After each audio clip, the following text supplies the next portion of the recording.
Nah, surfaktan ini adalah bahan aktif permukaan yang meliputi seluruh dari saluran pernapasan. Jadi paru-paru alveolus kita itu diselimuti oleh cairan tipis ya, yang yang seperti yang melapisi ya semua saluran pernapasan.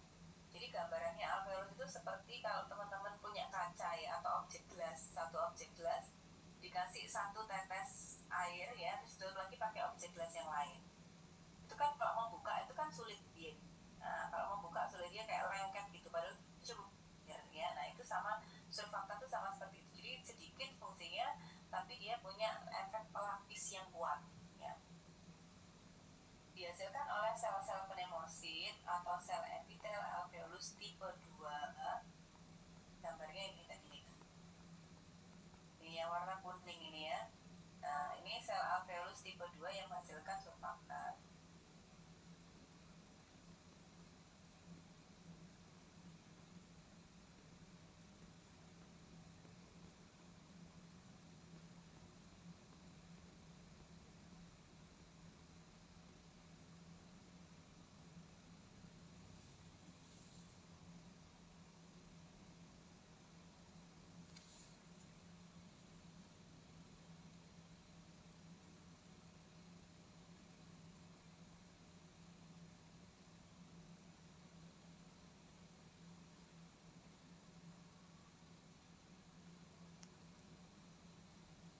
Nah, jadi ini tadi ya, type 2 alveolar cell yang menghasilkan surfaktan. Nah, ada gambaran yang menarik ya, yang bisa mencontohkan apa fungsi surfaktan. Seperti penggambarannya paru kita, alveolus kita yang kecil-kecil seperti anggur tadi itu sama seperti balon ya. Jadi kita pernah ya, ada yang belum pernah niup balon? Pernah semua ya. Nah, jadi misalnya kita meniup balon, teman-teman mungkin kalau beberapa kali meniup balon tahu ya, oh ini ada balon yang mudah ditiup, ada yang sulit ditiup ya. Mudah ditiup itu dalam artian apa ya? Mungkin sekali tiup, 3 kali, 4 kali tiup itu sudah langsung besar ya balonnya. Ada mungkin beberapa balon yang ditiup itu sulit sekali ya, sehingga kita niup itu sampai pipinya capek, kram, karena niup balon itu gak gembung-gembung ya, mungkin dia terlalu tebal dinding balonnya ya, atau komponen struktur bahan balonnya itu kurang bagus sehingga ditiupnya itu sulit gitu ya. Nah, surfaktan itu fungsinya dia punya fungsi compliance paru. Jadi mengurangi kerja untuk mengembangkan paru. Jadi balon tadi itu gambarannya kalau diberikan surfaktan dia itu waktu ditiup itu mudah untuk dikembangkan.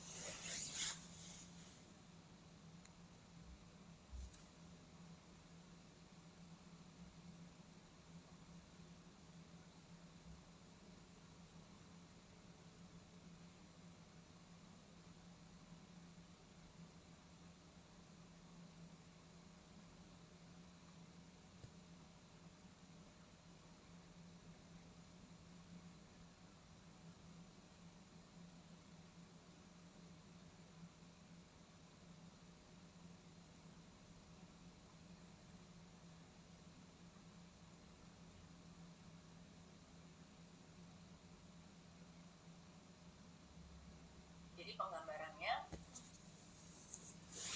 alveolus yang baik gitu ya, itu adalah yang mudah untuk dikembangkan. Jadi waktu kita niup atau kita untuk mengembangkan alveolus kita itu mudah ya. Itu namanya fungsi compliance ya. Nah, paru itu setelah tadi ya seperti balon tadi kita tiup sampai dia besar ya. Kita pegang ujungnya ya, dipegang di ujungnya balon itu, terus balonnya besar ditutup ya. Cara kita mengempeskannya kan tinggal dibuka aja pegangan kita ya, dibuka, kempes balonnya. Tapi dia kempes tidak akan sampai kempet ya, yang sampai seperti pertama kali kita niup balon ya. Jadi ini masih ada sisa di dalam balon itu, masih ada sedikit sisa udara ya. Nah, itu yang disebut dengan recoil paru. Jadi memperkecil kecenderungan paru untuk recoil sehingga paru tidak mudah kolaps ya. Jadi artinya apa? Paru itu yang disukai adalah paru yang mudah mengembang. Pada saat kempes itu tidak sampai isinya habis ya, tidak mudah kolaps. Jadi fungsi ini dipertahankan oleh surfaktan. Fungsinya apa? Recoil dan compliance. Compliance itu mengembang, recoil itu kembali.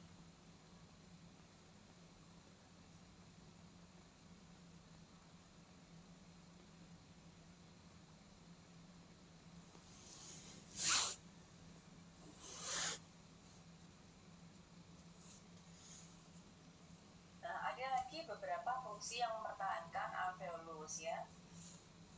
Jadi satu alveolus dengan alveolus yang lain itu akan diikat oleh jaringan ikat ya.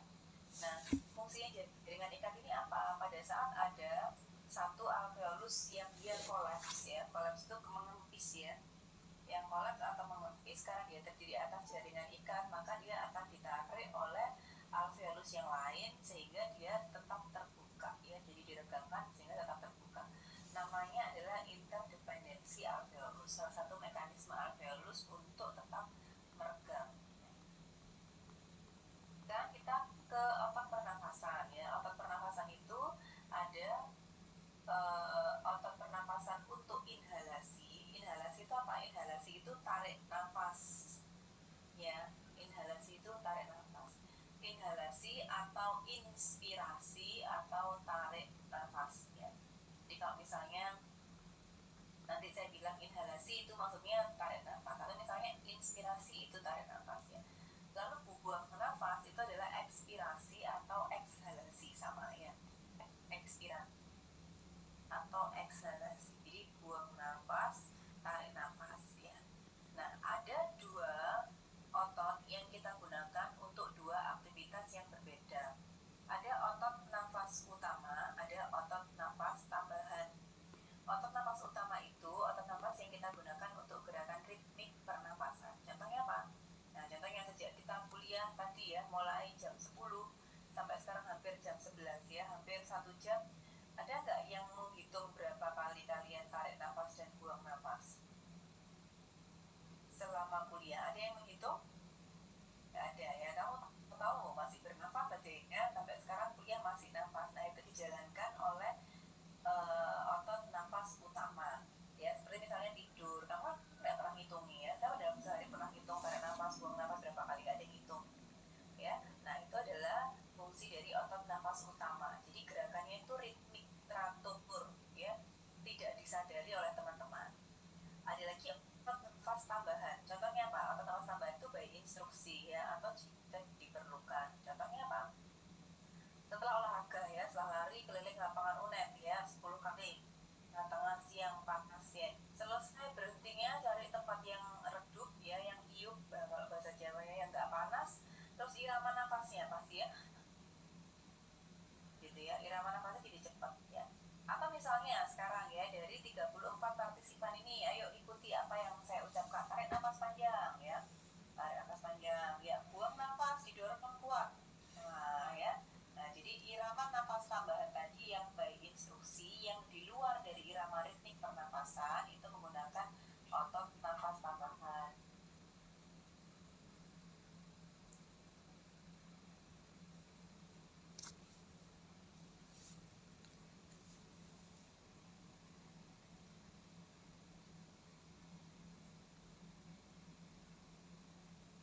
Tuh, jadi irama nafas tambahan ya, yang menggunakan otot-otot tambahan pernapasan.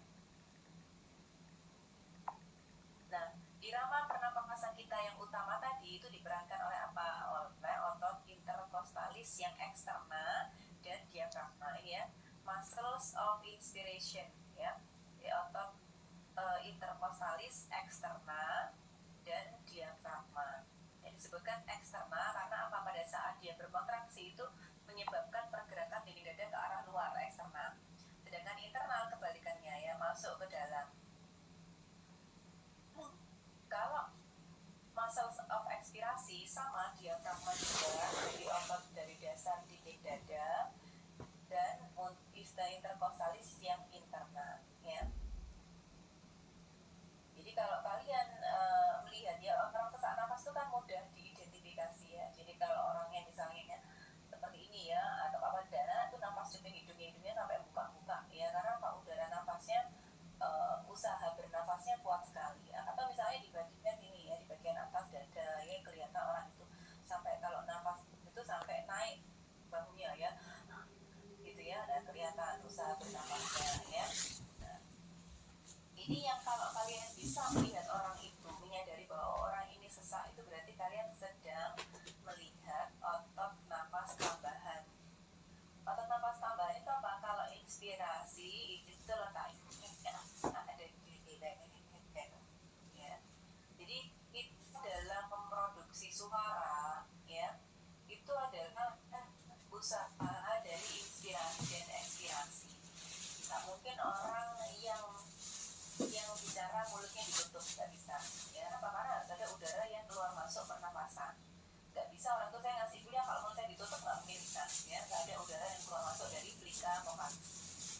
termasuk usaha menyanyi ya, menyanyi. Jadi para penyanyi itu ya, kalau teman-teman lihat ya, pada saat mungkin ambil suaranya tinggi sekali ya, oktav jauh sampai mic-nya dijauhkan itu, kalau kamu lihat lehernya itu, kalau orang bilang urat lehernya kelihatan ya. Nah, urat leher yang dimaksud itu adalah sternocleidomastoideus.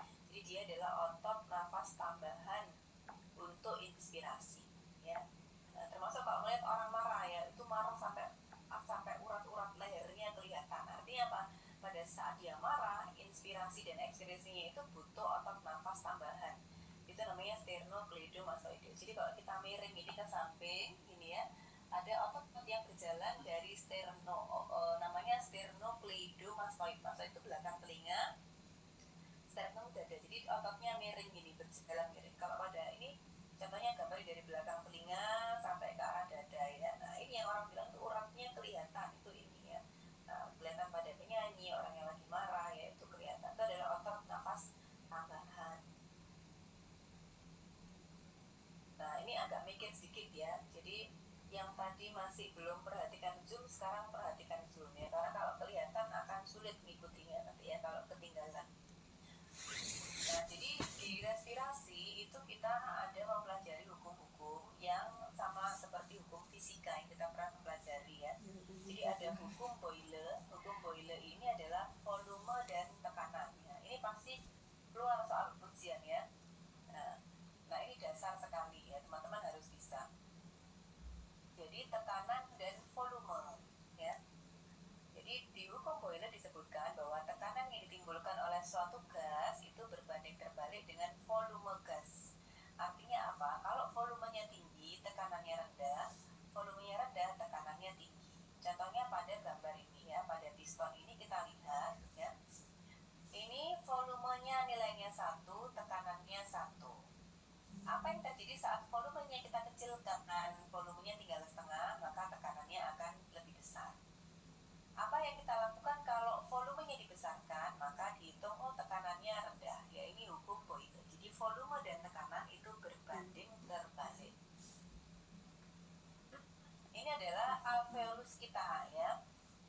Nah, jadi alveolus yang anggur kecil-kecil tadi itu digambarkan, diimajinasikan itu bentuknya seperti ini, bentuknya lingkaran dengan yang dihitung tekanannya sama dengan tekanan atmosfer ya, 1 atmosfer atau 760 mmHg.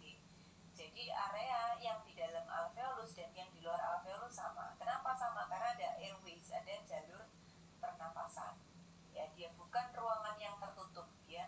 Jadi sebetulnya saluran pernapasan kita itu kan terbuka ya, open airways mulai dari hidung sampai ke alveolus. Itu bukan ruang yang tertutup tapi ruang yang terbuka. Berbeda dengan ruang yang tertutup apa? Ini tadi. Yang tertutup tadi itu yang pleura tadi ya. Jadi intra-alveolar pressure-nya ini dia sama dengan udara, tapi intrapleural pressure-nya tidak ya. Nah, jadi di intrapleural pressure ini ruang tertutup dia. Sehingga tekanannya akan selalu negatif ya, 756. Dia tidak bergeser, berbeda nanti dengan irama atau tekanan pada pernapasan ya. Sampai sini paham ya. Jadi yang di dalam sama dengan yang di luar berapa? 760 mmHg. Udara itu baru bisa mengalir saat mengikuti penurunan gradien tekanan dari tinggi ke rendah. Jadi ini ada ruang nih ya, ada 2 ruang ya. Satu tekanannya tinggi, satu tekanannya rendah. Maka udara itu akan mengalir dari tekanan tinggi ke rendah karena ada perbedaan tekanan. Tapi kalau kedua ruangan ini tekanannya sama, tidak akan ada perpindahan dari udara. Ya, jadi udara berpindah dari tekanan tinggi ke tekanan rendah. Ya, karena dilihat ya, pada saat inspirasi, ya inspirasi itu sama dengan inhalasi, sama dengan tarik nafas. Ya, tarik nafas itu berarti udara berpindah dari luar masuk ke dalam paru kita. Ini paham ya? Udara dari luar masuk ke dalam, sehingga udara itu bergerak dari luar berpindah ke dalam. Nah, sekarang bagaimana caranya supaya udara itu bisa bergerak dari luar masuk ke dalam? Kalau sesuai dengan hukum Boyle ya, udara itu biar bisa bergerak dari luar masuk ke dalam. Jadi peraturannya adalah udara bergerak dari tekanannya tinggi ke tekanan yang rendah. Berarti supaya udara itu mau bergerak ke dalam, maka di dalam harus dibuat tekanannya menjadi lebih rendah. Nah, kalau dari hukum Boyle, kalau tekanannya rendah berarti volumenya dibesarkan. Sehingga yang kita lakukan adalah memperbesar dinding dada, dikembangkan dulu dinding dadanya. Setelah volumenya besar, tekanannya rendah, maka udara akan bergerak dari luar masuk ke dalam. Nah, ini dicontohkan ini ya. Jadi ini ukurannya segini ya, pre-inspiratory size of thorax. Jadi pre sebelum inspirasi. Setelah inspirasi, jadi dikembangkan dulu dinding dadanya, baru udara itu setelah dikembangkan dinding dadanya, tekanannya turun ya, volume besar, tekanan turun, baru udara bergerak dari tekanan tinggi ke tekanan rendah. Ini yang terjadi selama inspirasi. Biasanya saya masukkan di soal itu, saya bolak-balik ya, misalnya mana dulu yang berkembang dulu dadanya, atau tekanannya dulu yang berubah, atau volumenya dulu. Nah, ini teman-teman harus hafal ya, harus paham ya, bukan hafal, harus paham. Jadi bukan kita bernafas itu kita tarik nafas lalu dinding dada kita besar karena kita udara masuk, tidak ya. Jadi dinding dada kita dibesarkan dulu, volumenya dibesarkan dulu secara sadar, baru udara itu bergerak dari luar masuk ke dalam. Yaitu kalau dibuat slow motion gitu ya, tapi kan karena yang terjadi cepat yaitu otomatis mengalir ya fisiologinya. Nah, tapi kalau mau di slow motion kan begitu. Jadi dinding dadanya dulu mengembang, volumenya besar. Saat volume besar, tekanan kecil, tekanan lebih kecil daripada yang di luar ya, sehingga udara bergerak dari luar masuk ke dalam. Okay.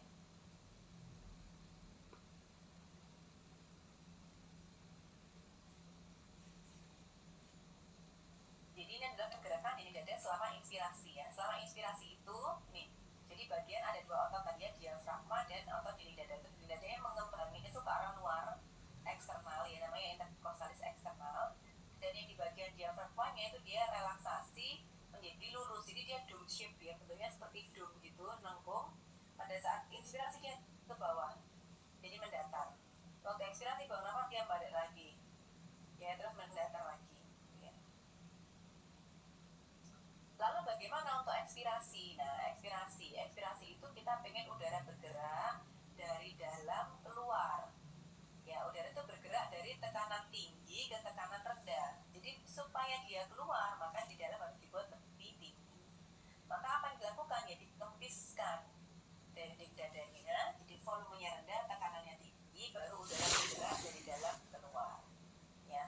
Nah, kalau kita bayangkan tadi ya, seperti balon tadi ya, ini tadi tekanannya terakhir inspirasi ya, terakhir inspirasi tarik nafas ya, udara yang di dalam volumenya besar, tekanannya kecil ya, akhirnya dikempiskan. Nggak dikempiskan, volumenya kecil, tekanannya besar ya, 761, baru udara itu bergerak ke luar.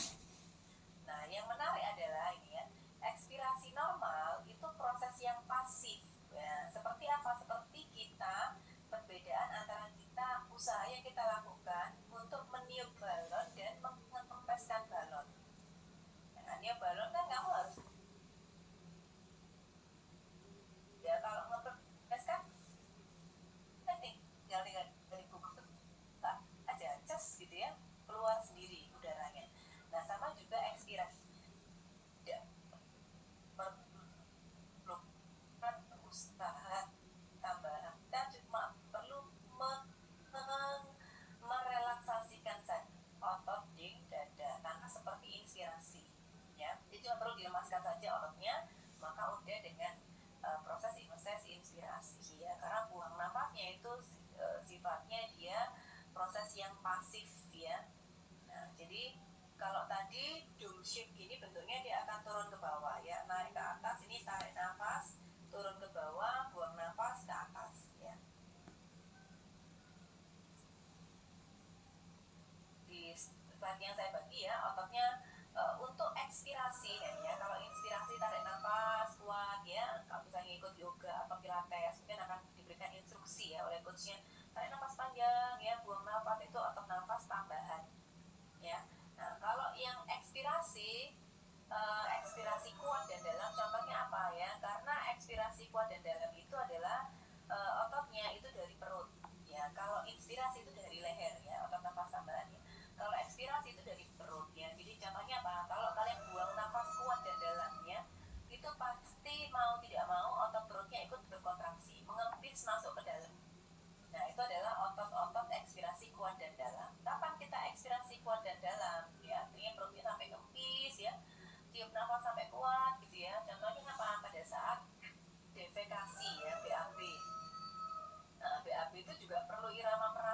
ya. Nah kalau nggak ada udara yang keluar masuk, kalau kalian ke ekspirasi kuat dan dalam untuk ngeden, nah itu butuh ekspirasi kuat dan dalam. Kenapa? Karena meningkatkan tekanan intra-abdomen. Ya. Jadi semua gerakan yang meningkatkan tekanan intra-abdomen itu adalah gerakan ekspirasi. Contohnya apa ya? Nah kalau di dalam perut itu ada apa aja ya? Ada usus ya, ada rektum ya, rektum anus. Jadi kalau misalnya kita ngeden pas BAB dan ada feses, maka terjadi defekasi. Ya, meningkatkan tekanan intra-abdomen. Kalau yang di dalamnya ada bayi, uterus melahirkan, maka proses kala 2 persalinannya pada saat proses melahirkan bayinya, nah itu kontraksi kuat, ekspirasi kuat dan dalam, jadi ngeden kan ya. Nah ngeden untuk bayinya keluar. Termasuk juga apa pada saat kencing ya, karena apa di abdomen itu juga ada vesika urinaria, guli-guli ya. Nah, sehingga mungkin ada orang yang pernah sensasi batuk-batuk sampai ngompol ya, atau ada kencing yang mungkin keluar ya karena batuknya ngekel. Kenapa? Karena batuk itu ekspirasi kuat dan dalam. Bersin ekspirasi kuat dan dalam. Ya udah kebelet banget mau pipis ya, tapi kamar mandinya masih jauh ya, tengah-tengah mau bersin ya. Nah itu kalau sudah bersin bersamaan dengan kandung kencing yang penuh, nah itu jadi mungkin ada yang keluar dari kandung kencing ya. Kenapa? Karena ada peningkatan tekanan intra-abdomen dari ekspirasi kuat dan dalam. Bersin itu juga ekspirasi kuat dan dalam ya, ototnya adalah otot-otot perut ya, sehingga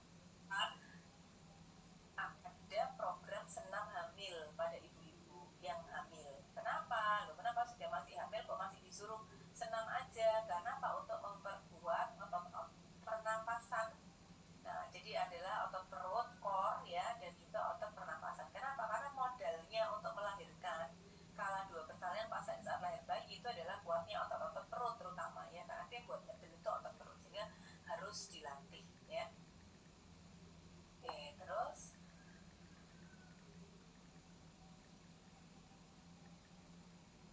saya lewat Cici. Nah, sekarang persarapannya ya. Nah, di mana sih sebetulnya diatur irama pernapasan kita ya? Terus kita mau tarik nafas, buang nafas itu diatur di mana? Nah, kalau berdasarkan ini ya, kita lihat di sini digambarkan ini bagus ya.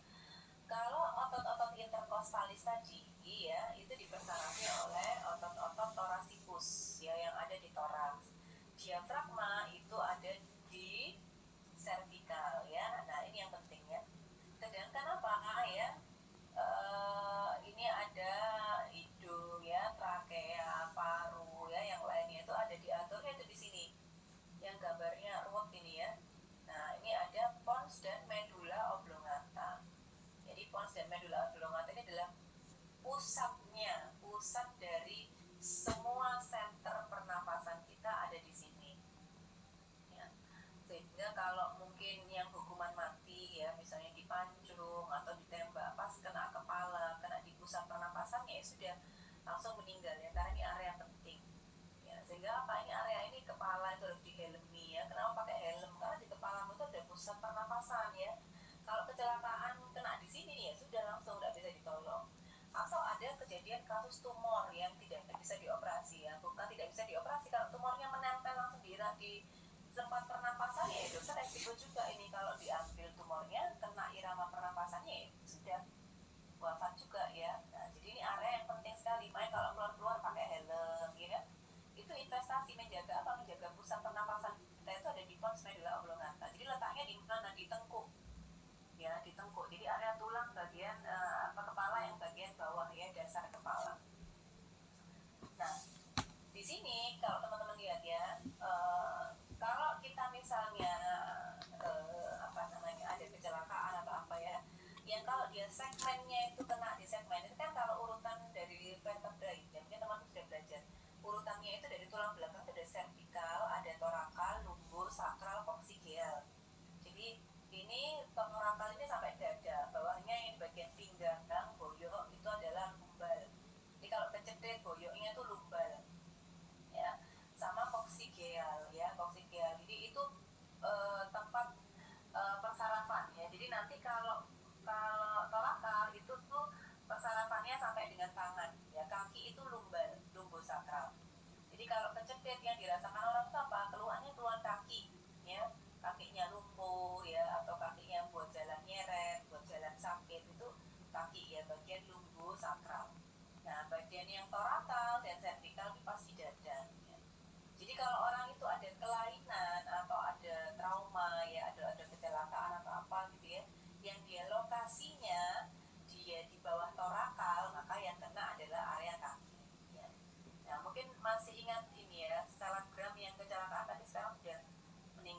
siapa? Laura, ya, karena kecelakaan mobil, ya, pada saat kalau mendengar ceritanya ya, nah pada saat kecelakaan itu bersih ya, artinya badannya itu nggak ada beset-beset ya, luka-lukanya itu tidak kelihatan ya, tidak ada luka yang benda tajam kena serpihan kaca apa apa, jadi biasa ya, seperti orang biasa, sehingga keluarganya pada saat pertama kali tahu itu, oh ini sepertinya nggak apa-apa gitu ya, kondisinya baik. Nah, tahu-tahu kakinya kok nggak bisa digerakkan gitu ya, ini kan lumpuh di bagian kaki saja, tapi tangan ke atas masih aktif semua. Jadi kejadiannya itu traumanya itu ada di bagian lumpuh ya, di lumpuh sakralnya, di bagian kaki ke bawah. Jadi apakah irama, karena kita belajar respirasi ya, apakah irama pernapasannya baik? Ya baik sekali, bisa bernapas dengan normal karena tidak, area yang kena bukan di daerah torakal atau cervical ya, jadi tidak terganggu sama sekali. Yang terganggu adalah di segmen ekstremitas yang bawah ya. Compliance recoil sudah. Nah, setelah ada hukum Boyle tadi yang terkait itu, saya anggap hukum Boyle semua paham ya. Jadi kalau ada soal, ngertilah semua, jangan sampai ada yang salah ya. Lalu masuk ke hukum fisika berikutnya adalah hukum diffusivik ya. Hukum diffusivik tadi merujuk pada jarak tempuh antara pembuluh darah dan juga alveolus ya. Tadi gambarnya 0,5 sampai 1,5 mikro jarak antara difusi antara pembuluh darah dan alveolus. Jadi harus nempel, benar-benar nempel ya. Nah, ini mengikuti hukum diffusivik. Jadi semakin pendek jarak yang ditempuh, maka semakin besar laju difusinya. Begitu juga dengan semakin besar luas permukaannya, maka semakin besar laju difusi. Semakin besar luas permukaan itu apa? Yang lapangan tenis tadi. Jadi kalau lapangan tenisnya semuanya bagus, rata, nggak ada yang rusak ya, akan semakin besar laju difusinya ya. Tapi kalau lapangan tenisnya karena merokok tadi ya, sudah banyak yang rusak, alveolusnya, silianya banyak yang rusak, tinggal asparum.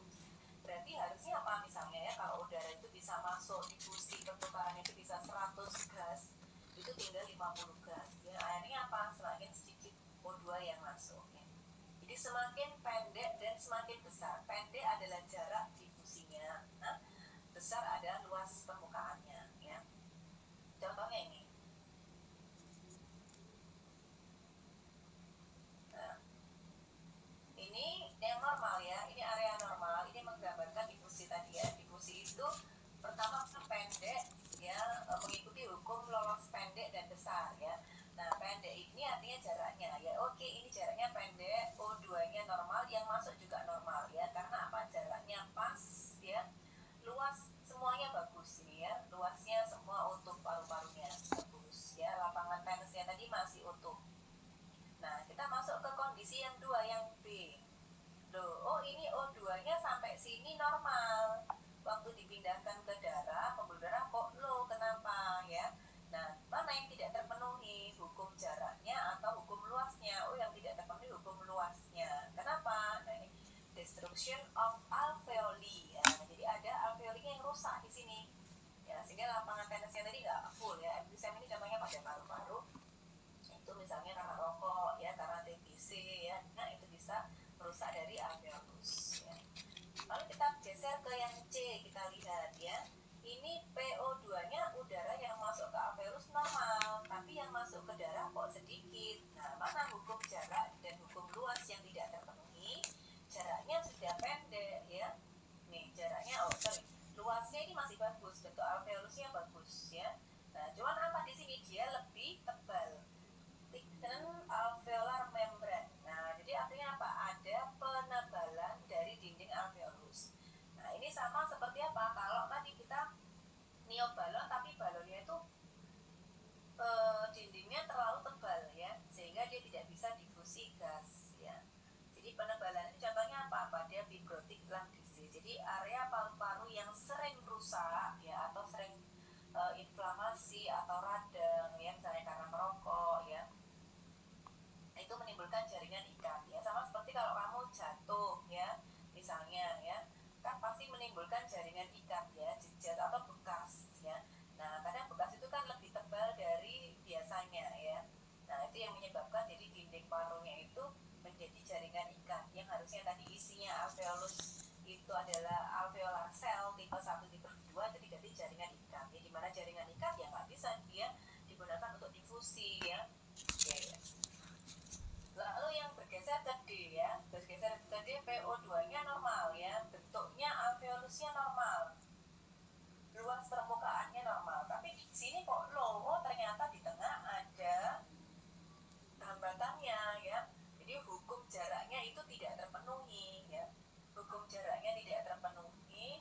Hukum jarak tidak terpenuhi kenapa? Karena di tengah-tengahnya ini ada apa? Ini ada cairan, sehingga udara yang berpindah dari paru mau ke pembuluh darah sulit ya, kan di sini ada jarak cairannya.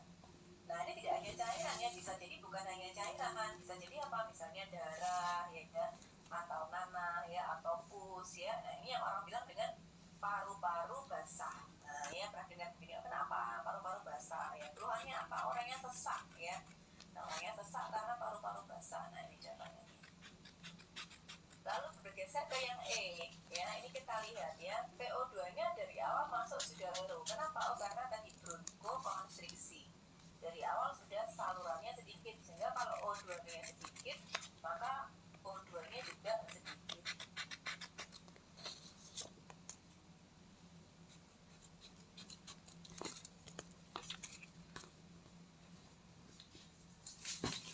Nah ini contohnya emfisem tadi ya, emfisem tadi yang ini ya. Nah ini digambarkan di sini, ini rusak, ini dinding alveolusnya. Nah ini ya, ada tissue damage karena topiko, banyak radikal bebasnya, dia meningkatkan neutrofil elastase, sehingga ada rusaknya dari dinding alveolus ya. Nah ini kalau pada gambarannya seperti ini ya. Jadi pada emfisema, pada harusnya kan dia bolus-bolus ini ya, bulus-bulus. Jadi ada pengembangan paru yang tidak normal ya, rusak karena rokok ya.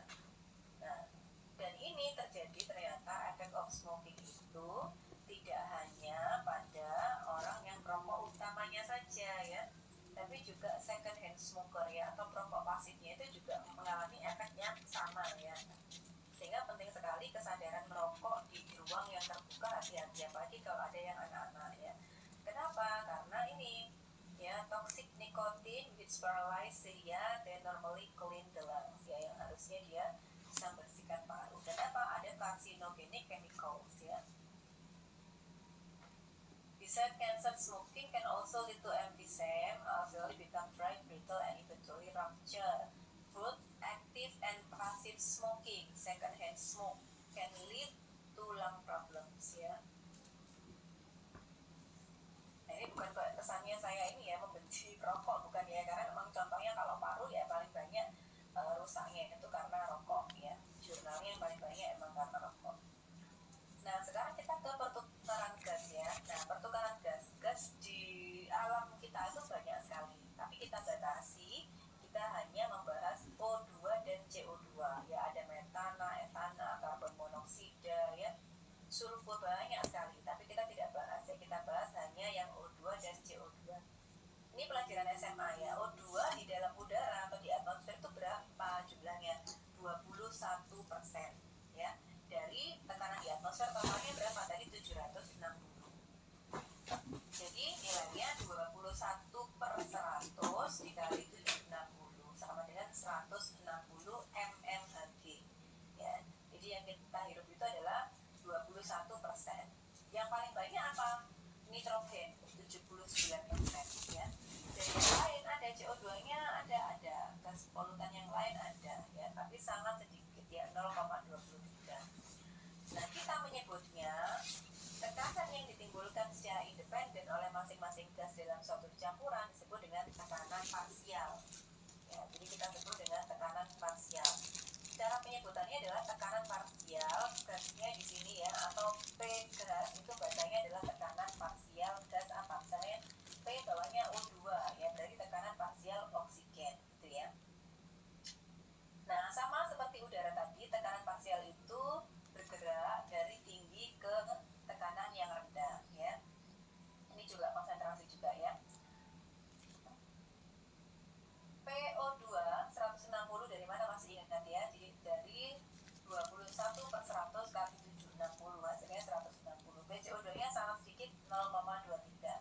Pada pada saat masuk ke saluran nafas ya tadi ada proses yang dimana fungsinya ada pembuluh darah di hidung dan saluran nafas yang menyesuaikan suhu gas yang masuk ke tubuh kita itu bisa sesuai dengan tubuh kita. Prosesnya adalah namanya humidifikasi, yaitu pajanan saluran nafas yang lembab menyebabkan perubahan dari tekanan gas yang tadinya 160 ini berubah menjadi 100 karena ada proses humidifikasi, termasuk yang O23 yang PCO2-nya ya.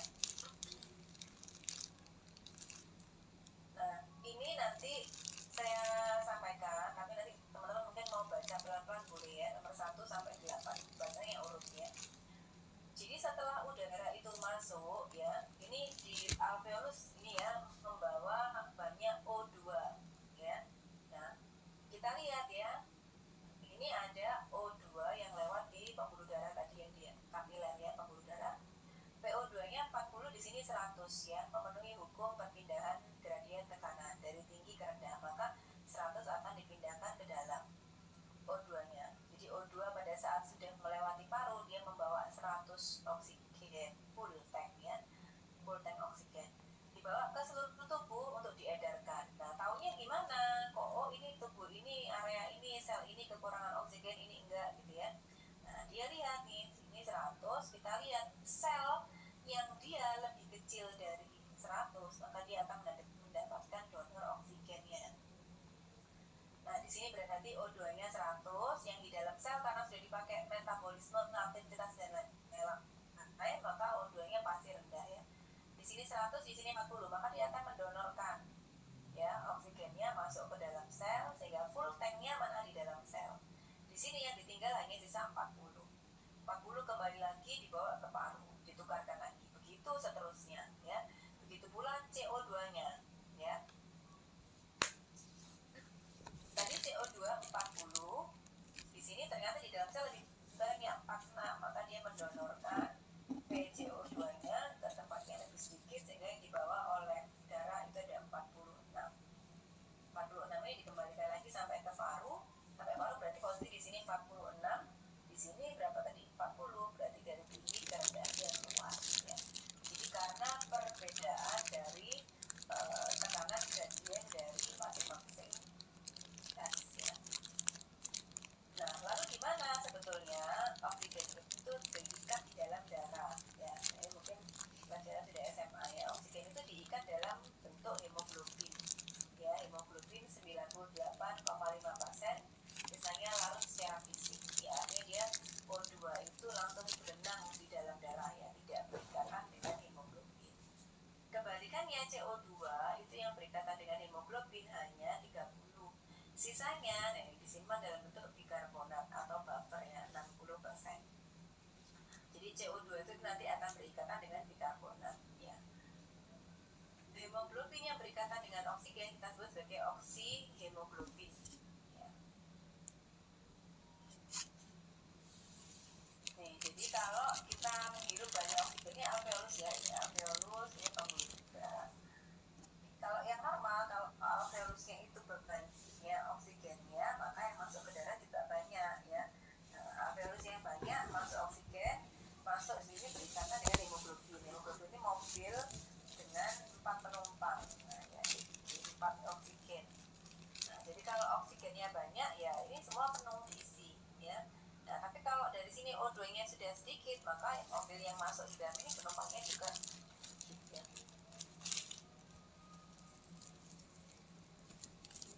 Nah, kita bisa ukur saturasi oksigen tadi berapa tingkat pengendapan oksigen di dalam darah itu dengan menggunakan pulse oximetry. Nah, karbon dioksida diangkut oleh darah tadi ya dalam bentuk paling banyak bikarbonat. Jadi prosesnya bagaimana? Prosesnya adalah CO2 diikat oleh air dan ada satu enzim namanya karbonat anhidrase. Nah, ini adanya enzim ini di sel darah merah ya, sehingga proses ini cepat terjadi. Jadi kalau nggak di dalam sel darah merah ini lama terjadinya prosesnya ya. Nah, baru setelah itu CO2 plus H2O menjadi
khusus satu area ini adalah untuk memulai bernafas. Ya, ini sangat kuat sekali ya, inspiratory muscle. Jadi otot-otot memulai inspirasi itu sangat kuat ya.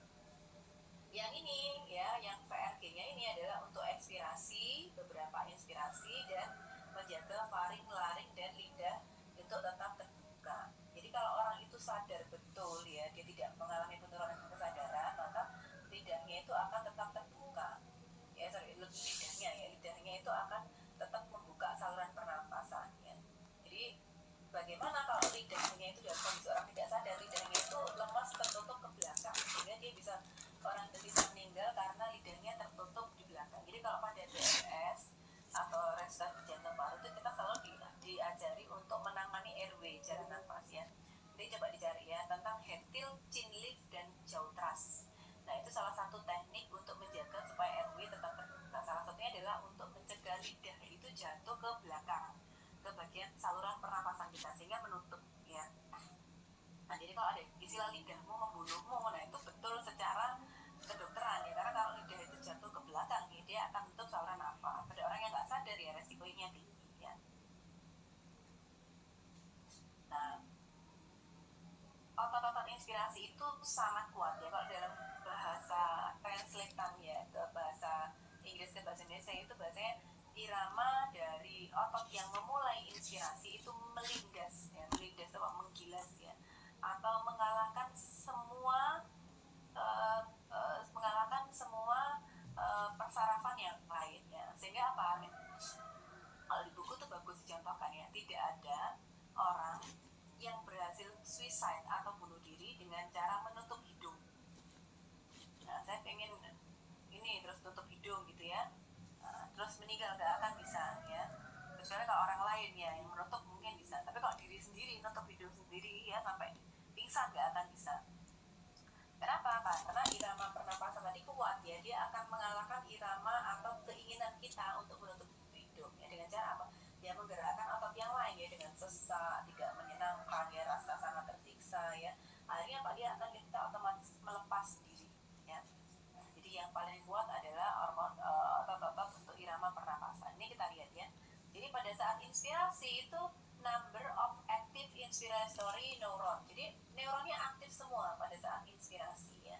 Nah pada saat ekspirasi dia cuma lemes saja, kembali relaksasi ya. Inspirasi lagi, dimulai lagi ototnya, setelahnya relax lagi ya. Nah ini rangkumannya ya. Jadi otot apa saja ya, atau bagian pernapasan apa saja yang diatur ya. Jadi misalnya ya, emotional and voluntary control, higher brain center, limbic system. Ya, ini contohnya tadi seperti lari ya, yoga, itu kan kita berdasarkan dari output stimulation, artinya apa? Disuruh. Nah, kalau disuruh walaupun kita mau nafas santai, tapi kalau disuruh kenapa ya, kita akan mengikuti itu, berarti high brain center ya, atau fungsi luhur pernapasan. Nah, lalu ini ya, apakah tubuh kita itu bisa memantau ya, men-screening ya, berapa jumlah O2 dan CO2 yang ada di tubuh kita? Bisa. Namanya kemoreseptor, reseptor yang peka terhadap kimiawi. Kimiawinya apa? Jumlah O2 dan CO2. Nah, pada saat jantung kita memompa darah, jadi dipompanya itu, setelah dipompa ada namanya badan karotis dan badan aorta. Ini adalah fungsinya sebagai kemoreseptor. Waktu jantung kita memompa dan lewat di sini di karotis dan di aorta, itu di scan, bahasanya di scan, dilihat, oh ini O2-nya cukup, oh ini CO2-nya cukup, oh ini cukup, oh ini kurang gitu ya. Nah itu namanya kemoreseptor perifer ya. Jadi dia bisa mengetahui, men-scan gitu ya, men-screening bahwa oh ini O2, CO2-nya kurang atau lebih ya. Ntar ya, tunggu azan dulu ya.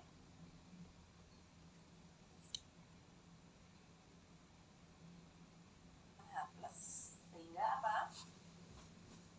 Masuknya melalui di CO2, tetapi kemoreseptornya itu dia pekanya terhadap H+, sehingga apa? CO2 yang masuk itu harus diubah menjadi H+. CO2 plus H2O oleh karbon anhidrase diubah menjadi H2CO3 lalu menjadi H+ dan HCO3. H+ inilah yang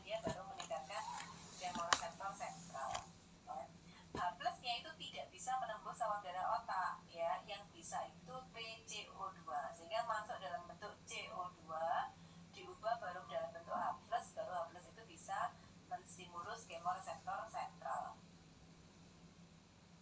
Ini ya, jadi contohnya apa? Pada saat orang olahraga ya, olahraga itu banyak oksigen yang terpakai, PCO2 yang diproduksi juga airnya banyak ya.